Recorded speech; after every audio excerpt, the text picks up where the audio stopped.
দেখুন, দুটো সাংবিধানিক সংস্থা এই পুরো প্রসেসটার মধ্যে ইনভলভ ছিল। একটা হচ্ছে জাতীয় নির্বাচন কমিশন, আরেকটা হচ্ছে রাজ্য সরকার।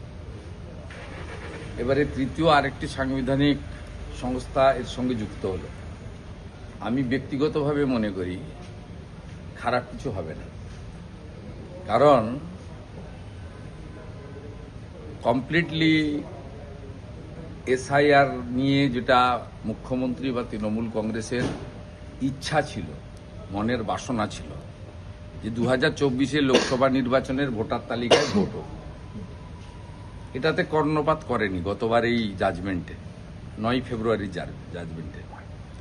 সেকেন্ড থিং ছিল মাইক্রো অবজারভারকে তুলে দিতে হবে, সেটা নিয়ে কিন্তু সুপ্রিম কোর্ট করেনি। তৃতীয় ছিল ডকুমেন্টেশন নিয়ে, যে 13 দফা ডকুমেন্টেশন, ওটা নিয়ে কিন্তু সুপ্রিম কোর্ট এর আগেই বলে দিয়েছে যে আমরা এর মধ্যে ঢুকবো না। কনস্টিটিউশনাল বডি সংবিধানের 324 থেকে 329 এবং বিশেষ করে 324 থেকে 326 ওদের যে অথরিটি এবং পাওয়ারে ইন্টারফেয়ার করবে না না বলেছে। এবারে ইলেকশন কমিশনের যে অসুবিধাটা হচ্ছিল, আমার মনে হয় এটাতে অনেকটাই দূর হয়ে যাবে, কারণ মমতা বন্দ্যোপাধ্যায়ের নেতৃত্বে এই ভোট চোর তৃণমূল কংগ্রেস, যারা বাংলাদেশি মুসলিম অনুপ্রবেশকারীদেরকে বাঁচাতে চায়, মৃত ভোটারদের রেখে তাদের নামে ছাপ্পা দিতে চায়, তারা নির্বাচন কমিশনকে বিজেপি করে দিয়েছিল। এবারে জুডিশিয়ারির সরাসরি হস্তক্ষেপে, মানে হাইকোর্টের অবসরপ্রাপ্ত বিচারপতি থেকে ডিস্ট্রিক্ট জাজ, তাদের সবার উপস্থিতিতে যখন ডিলিশনগুলো হবে, যারা 13টা ইলেকশন কমিশনের ডকুমেন্ট জমা দিতে পারেননি বা পারবেন না, বাঁচাবেটাকে আমি স্বাগত জানাই। এর আউটকাম খুব ভালো হবে এবং 28 তারিখে ফাইনাল ভোটার লিস্ট বেরিয়ে যাচ্ছে। একদম। আর বাকিটা সাপ্লিমেন্টারি ভোটার লিস্ট কতদিন পর্যন্ত বেরোনো যায়? নমিনেশন ফাইলের উইথড্রর শেষ দিন পর্যন্ত, মানে নোটিফিকেশন থেকে নমিনেশন ইস্যু, ফাইলিং, স্কুটিনি এবং উইথড্রর আগের পর্যন্ত ন্যাচারালি অনেকটা সময় পাবেন। এবং মাইক্রো অবজারভারদের যে কথাগুলো শুনছিল না, আজকে জুডিশিয়ারিকে সে পাওয়ারটা দিয়ে দিয়েছে, ডেলিগেট করে দিয়েছে, বলছে এখানে আর আসবেন না। জাজেরা যে সিদ্ধান্তগুলো নেবেন, মানে দুপক্ষ হয়ে গেছে, ইলেকশন কমিশন ভার্সেস রাজ্য সরকার, এই দুপক্ষের মাঝখানে রেফারির ভূমিকা নেবেন জাজেরা। এবং তারা কিসের ভিত্তিতে বলবেন? ডকুমেন্টের ভিত্তিতে। ডকুমেন্ট কি কি লাগবে কে ঠিক করে দিয়েছে? ECI 13টা document. 13টা ডকুমেন্টে সদ্য বার্থ সার্টিফিকেট, সদ্য ডোমিসাইল সার্টিফিকেট, নোটারির কাছে হলফনামা দিয়ে 18টা বাচ্চা, 20টা বউ, 26 দিন অন্তর অন্তর বাচ্চা জন্মেছে, এগুলো তো কোনোটাই গ্রাহ্য অন্তত বিচারকরা করবেন না।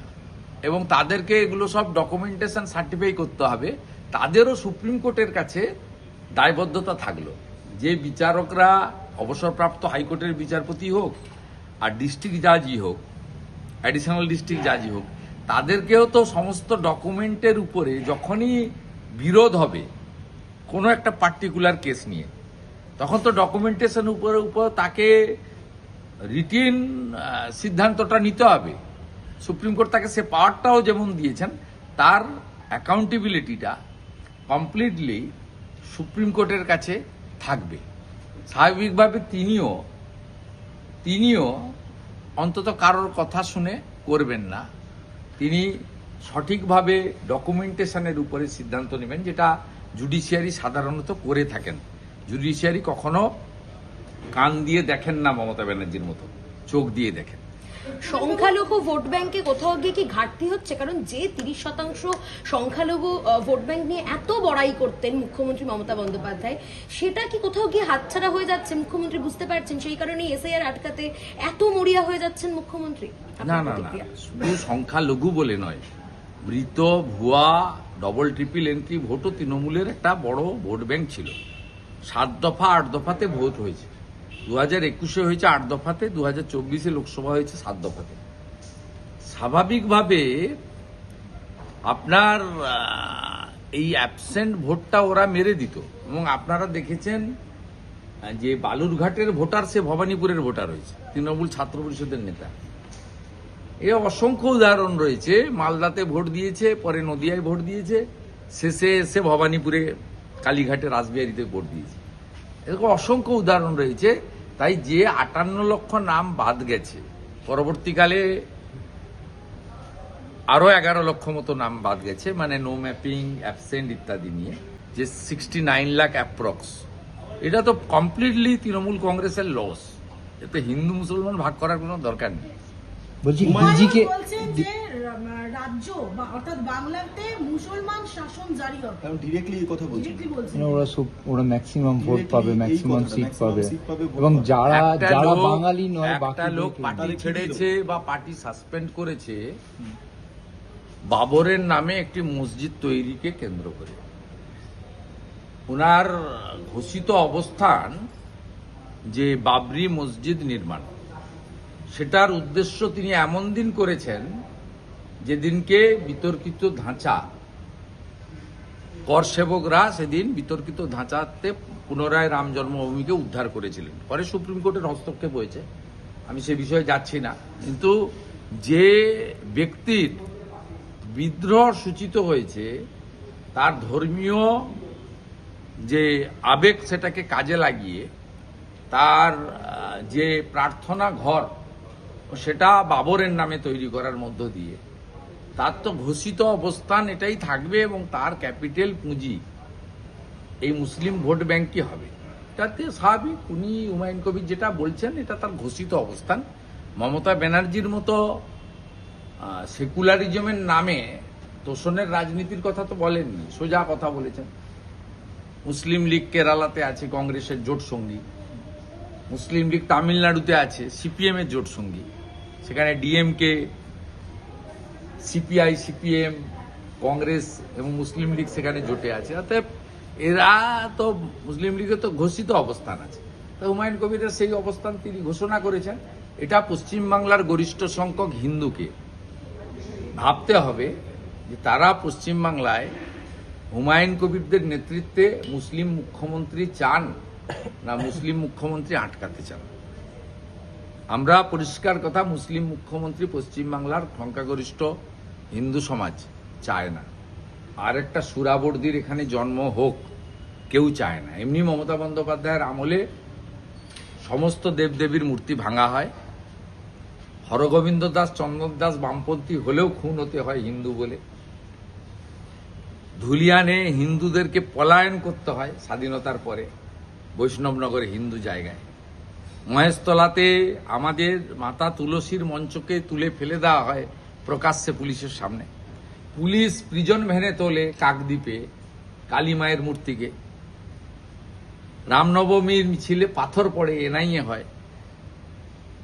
এই ভবানীপুরে দাঁড়িয়ে আছি, এখানে গত বছর আমাদের দোলের আগে আমাদের এখানে বাঙালিদের সংস্কৃতি আছে, আজ আমাদের নেড়াপুড়া, কাল আমাদের দোল, আর হিন্দিতে হোলিকা দাহন বলে, হোলির ঠিক আগের দিন হয়। গতবারে আমাকে হাইকোর্ট থেকে পারমিশন নিয়ে এই পিছনের একটা ছোট গলি রাস্তায় করতে দিয়েছিল। হোলিকা দাহন করব, দোল পূর্ণিমা করব, তার জন্য হাইকোর্টে যেতে হয়। তবে এখন তো কার্যত আমরা জামাতের রাজত্বেই আছি, মুসলিম লীগ 2। আর হুমায়ুন কবির সেকুলারিজমের খোলসটা ছেড়ে সরাসরি বলছেন, যেটা আসাউদ্দিন ওয়াইসিও বলেন। অতএব লড়াইটা পশ্চিমবঙ্গে সনাতনী হিন্দু সমাজ রাষ্ট্রবাদীদের সঙ্গে এই মৌলবাদী শক্তির হবে। সেক্ষেত্রে আরেকটা প্রশ্ন, হাওড়ায় দেখা যাচ্ছে আবারও আক্রান্ত বিজেপি কর্মীরা। বারবার জায়গায় জায়গায় ভোটের আগে বিশেষ করে বিজেপি কর্মীদের এইভাবে আক্রমণ করা হচ্ছে, মারধর করা হচ্ছে। বিজেপি লড়ছে, রাস্তায় আছে, বাকি তো কেউ রাস্তায় নেই। কংগ্রেসের তো অস্তিত্ব নেই। হুমায়ুন কবির তো মুসলিম পাড়ার মধ্যে সীমাবদ্ধ। আমাদের পীর সাহেবের পার্টি নৌসাদও তার যেখানে ভক্ত কুল আছে সেই জায়গার মধ্যে সীমাবদ্ধ, সামগ্রিক লড়াইতে নেই। আর সিপিএম তো নিজেই বেসামাল অবস্থায় আছে। শূন্য তো কাটবেই না, মহাশূন্যের দিকে এগিয়ে যাচ্ছে। পার্লামেন্টের রাজ্যসভায় তো একটা শেষ ছিল বিকাশ ভট্টাচার্য, তিনিও আগামী কয়েকদিন পরে প্রাক্তন সাংসদ হতে চলেছেন। তাহলে লড়াই বিজেপির সঙ্গে। তাই বিজেপিকে প্রতিহত করতে পারলে চোরেদের পার্টি, পারিবারিক পার্টি, মুসলিম লীগ 2, জামাতিদের নেত্রী, তিনি আরেকবার ক্ষমতায় আসতে পারবেন। ক্ষমতায় এসে গ্রেটার বাংলাদেশ বানাবেন। পরবর্তীকালে ওপারের জামাত এপারের জামাত মিলে প্রধানমন্ত্রী হয়ে যেতে পারেন।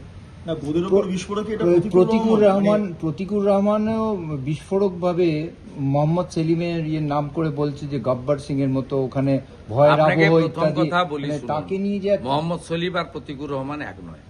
আপনাদের কাজই হচ্ছে কিছু বিড়ালকে বাঘ বানানো। আপনারা মিডিয়া এটা করছেন। প্রতিকুর রহমানের কি রাজনৈতিক বেস আছে উইদাউট সিপিএম? এ তো প্রমাণ হচ্ছে প্রতিকুর রহমান ডায়মন্ড হারবারে কেন লড়েনি, স্যারেন্ডার করেছিল। এই চুক্তিটা তো আজকের নয়, 24 সাল থেকে চুক্তি হয়েছিল। প্রতিকুর রহমান কে? প্রতিকুর রহমানের দম আছে। আমাকে যখন বলা হয়েছিল যে পিছন থেকে, ফিরাদ হাকিম বলেছিল, কল্যাণ ব্যানার্জি বলেছিল যে পিছন থেকে মমতা ব্যানার্জির ছবিটা সরিয়ে দিলে শুভেন্দুর চেয়ারগুলো সামনে ফাঁকা হয়ে যাবে, আমি তো সেই চ্যালেঞ্জ অ্যাকসেপ্ট করে মমতা ব্যানার্জিকে নিজেকে হারিয়ে দিয়েছি। মমতা ব্যানার্জি বিডিওকে দিয়ে, ওসিকে দিয়ে, আইসিকে দিয়ে লোক আনেন, বিরিয়ানির পচা বিরিয়ানির প্যাকেট খাইয়ে স্কুলের বাচ্চা নিয়ে আসেন, সাইকেল দেওয়ার নামে লোক আনেন।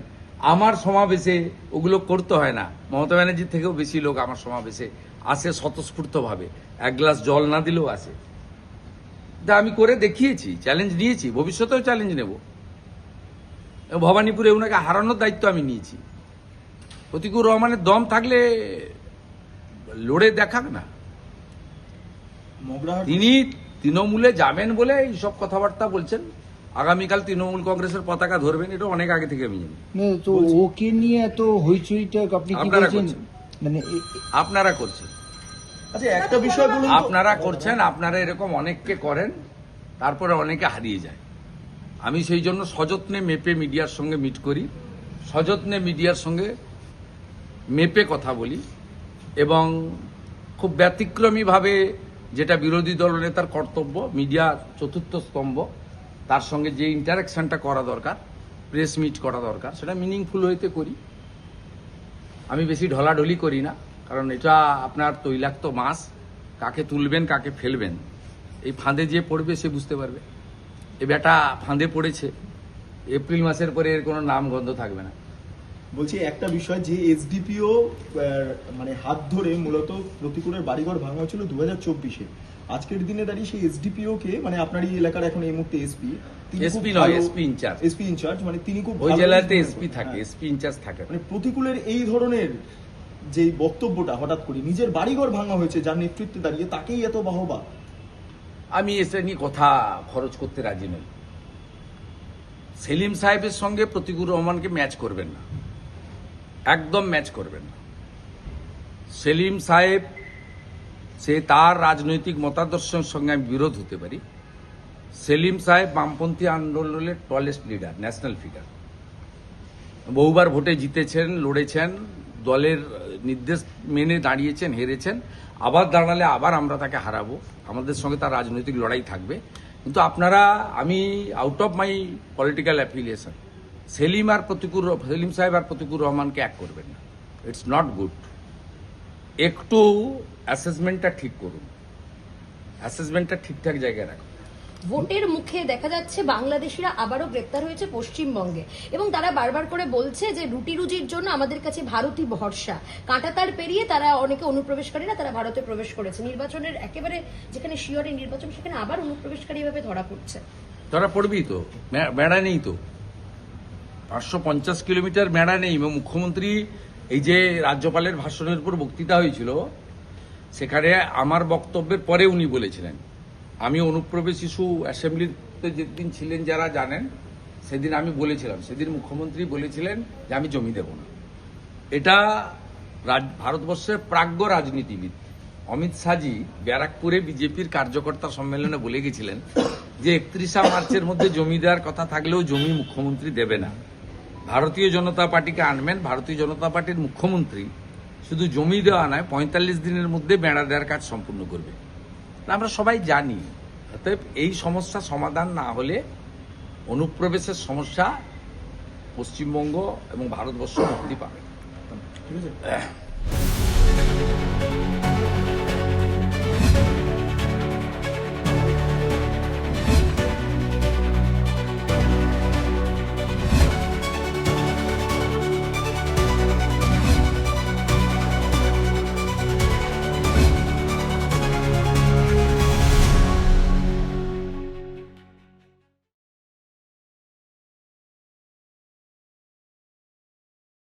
একবার এসআইআর হয়েছে, এটা নবম। 4 রকমের লোকের নাম ভোটার তালিকায় যাতে না থাকে, এটা প্রত্যেকটা ভারতীয়, প্রত্যেকটা পশ্চিমবঙ্গবাসীর এটা আবেদন এবং দাবি।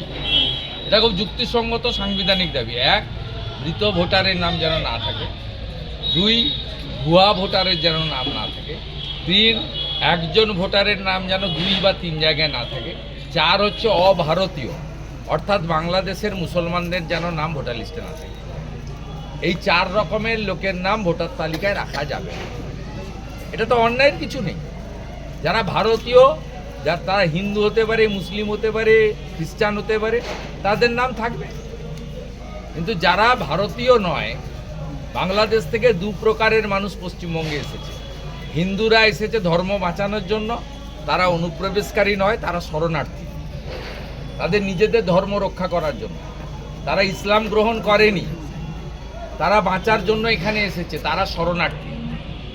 আর যারা বাংলাদেশ থেকে এখানে ঢুকে অবৈধ অনুপ্রবেশকারী, আমার মা বোনেদেরকে, কন্যাদেরকে লাভ জিহাদের ফাঁদে ফেলছে, মহিলাদেরকে তুলে নিয়ে যাচ্ছে, বিয়ে করছে, 2 বাচ্চা হচ্ছে, ধর্ম পরিবর্তন করছে, তারপরে তাকে কেটে খুন করছে, তারপর আবার একটা বিয়ে করছে। অগুন্তি বিয়ে, অগুন্তি বাচ্চা। এরা জমি দখল করছে। বর্ডারের 6000 গ্রামে শাঁখ বাজে না, তুলসী মঞ্চ নেই, শিবালয় নেই, নামহট্ট হয় না, শীতলা মায়ের মন্দির নেই, সেখানে প্রদীপ জ্বালানোর লোক নেই। 6000 গ্রামে বর্ডারে, বাংলাদেশ পশ্চিমবঙ্গ সীমান্তে। এ জিনিস তো মেনে নেওয়া যাবে না ভাই। এদের নাম রাখা যাবে না। প্রথমে ডিটেক্ট, চিহ্নিত, তারপরে ডিলিট, তারপরে আমরা বিজেপি আসবো, ডিপোর্ট, ওপারে পাঠাবো। ভোটের আগে মুখ্যমন্ত্রী মমতা বন্দ্যোপাধ্যায় যেভাবে যুবসাথী, লক্ষ্মী ভাণ্ডারের বরাদ্দ বাড়িয়ে মানুষের মন ছোঁয়ার চেষ্টা করছেন, তা বাম দলগুলোকে চাপে ফেলেছে। সিপিআইএম রাজ্য কমিটির বৈঠকে কোনো লোক চাপে পড়েনি, কোনো লোক চাপে পড়েনি। কলকাতা টিভি আর নিউজ 18 চাপে পড়েছে। সুকান্ত কোনো লোক চাপে পড়েনি। লোক চাকরি চায়। সোজা বাংলা হিসাব আপনাকে বলে দিই, 349 টাকা লাগে রিচার্জ করতে। এই টাকাতে কিচ্ছু হয় না। লোক চাকরি চায়, লোক শিল্প চায়, লোক টাটাকে ফেরানো চায়। এমপ্লয়মেন্ট এক্সচেঞ্জ তুলে দিয়েছেন, আবার চালু হোক চায়। আর উনার এসব ধাপ্পাবাজি লোক জানে। 2013 সালে যুবক যুবতীরা 17 লক্ষ ফর্ম ফিল আপ করেছিল। তাদের সেই 17 লক্ষ ফর্মকে উনি কেজি দরে বিক্রি করেছেন। উনি পারবেন তো এপ্রিল মাসে দিতে? উনি জানেন ভোট ঘোষণা হবে, দিতে হবে না।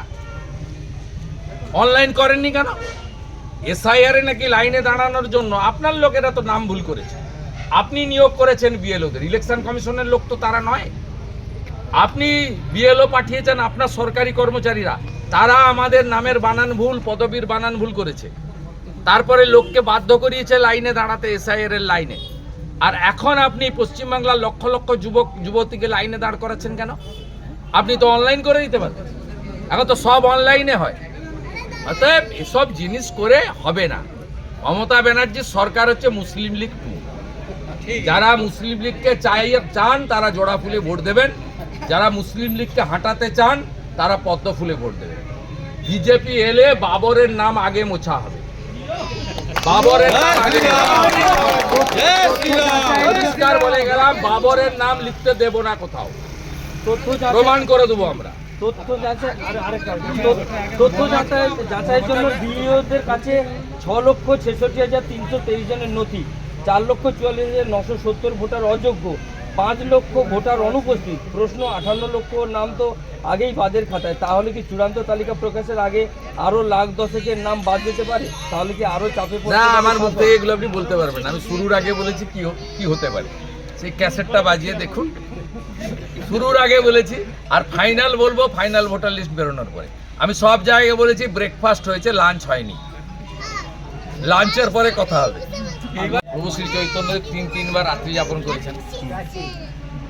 এই মহাপ্রভুর মন্দিরে আমরা উৎসব করি, এই মহাপ্রভুর আগমনের উৎসব, এবং লাগাতার এটা 8 বছর ধরে হচ্ছে। অতএব এটা হয় সম্পূর্ণ হিন্দু রীতিনীতি মেনে, বৈষ্ণব রীতিনীতি মেনে। অতএব আমাদের শ্রীপাঠ যে গোপীবল্লভপুর আছে তার সেন্টার মানে কেন্দ্র, মহাকেন্দ্র, এখানে সেই অনুযায়ী হয়। আমরা হিন্দু হিসেবে এটা করি। আমি মনে করেছিলাম মহাপ্রভু শ্রী চৈতন্যদেব 3বার এখানে এসেছেন, রাত্রি যাপন করেছেন পুরী যাওয়ার পথে। এটা করা উচিত প্রত্যেক বছর। আমাদের গীতা শিখিয়ে গেছে ধর্ম রক্ষতে রক্ষিত, আগে হিন্দু পরে সব।